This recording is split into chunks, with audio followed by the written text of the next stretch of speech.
So it's a good little tip you guys should see. As we see FoRePLayy pick up a wonderful headshot before they were AK-47. And FoRePLayy is continuing to dominate everyone right now. What up, channel? It's FoRePLayy, and this is the Pro Scene number 31. As always, I'm here with Sharp, and today's topic is a user-submitted question. It was, can you give us a tip about transitioning to a new or a different role? Like, for example, let's say you used to play Slayer, you weren't cutting it, you just didn't feel like you were a good Slayer, so now you need to make that transition to be a support player or an OBJ, or even what some will call like a secondary Slayer. I know Sharp has made this transition before in the past, so he's going to speak on it, and then I will. As always, this is episode number 31 of the Pro Scene, by the way, and I wanted to give a quick thank you. So, Sharp, if you want to go ahead and speak on it, that's great. All right, so MW2, we had our team. It was me, FoRePLayy, Stainville, and Proofy. And before we had Proofy, it was me and Stainville slaying. And so we picked up Proof, and he's a pretty good player. He's a pretty good Slayer. And they asked me to step down to the OBJ role. And at first, it was probably the most frustrating thing, because really as an OBJ, your job is to try to avoid gunfights and just go for the flags. And so you're running lightweight, or on MW2 you had to run lightweight instead of stopping power. And like if you tried to kill someone, they'd eat a lot of bullets, and a lot of times you would die. So if you're switching from Slayer to OBJ, what you got to know is you're gonna die a lot, and you can't be ashamed of going like 14 and 20 as long as you kept such amount of flags. Very true. You can't worry about that. Also, I want to say, if you're transitioning from a Slayer to an OBJ, it's going to be hard, because now you have a responsibility, and that responsibility is your flag. You no longer get to play what I like to call kind of selfish and focus on those cutoffs. If you take the map lockdown on MW3, for example, all you have to do on one side is pretty much watch top hall or watch cross or OE spawn, which is overextend. And that now turns into, now you have to pull the flag, focus on choosing what route to go, knowing where your cuts are. That's why I have a lot of respect for OBJ players, because it is a different type of role, and it's not just trying to kill anything that moves.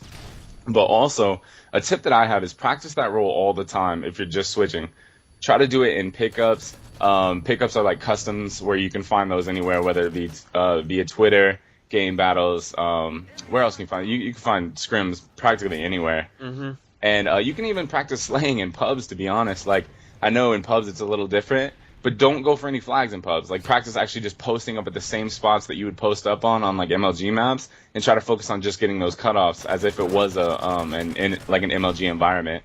And also, I want to say, don't get mad if you're playing bad at the beginning of your role switch, whether you're switching from an OBJ to a Slayer. I think that's definitely more of a hard switch as well, because trying to switch, like, there's so many OBJ players I've heard say, I'm going to be a Slayer. I'm the best Slayer in the game now.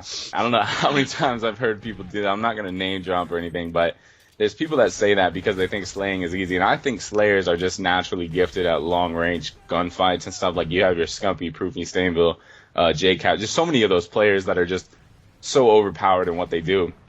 And me personally, I think I'm more of a one-dimensional player. Like, that's why I don't think I'm a good Slayer or objective. In fact, I tried to make a switch for objective for some teams, and I just couldn't do it.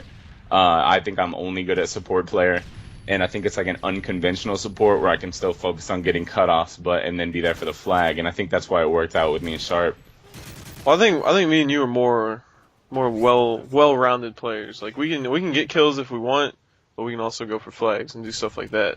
That's true. Another tip is watch your favorite players in that role play.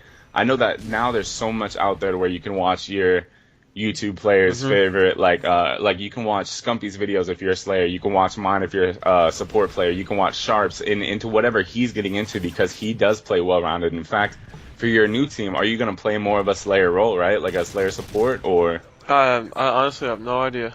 Yeah, so I mean, there's so much out there for you to watch. Like, just get on YouTube, search your favorite player, and see if you can find any clips from him playing, and then try to do that. Like, this question is kind of easy to answer. I mean, it's hard to make the transition, but you just have to stick with it, and eventually you're going to find your niche, because a lot of people don't know what they want to play still, whether it's Slayer, support, or objective.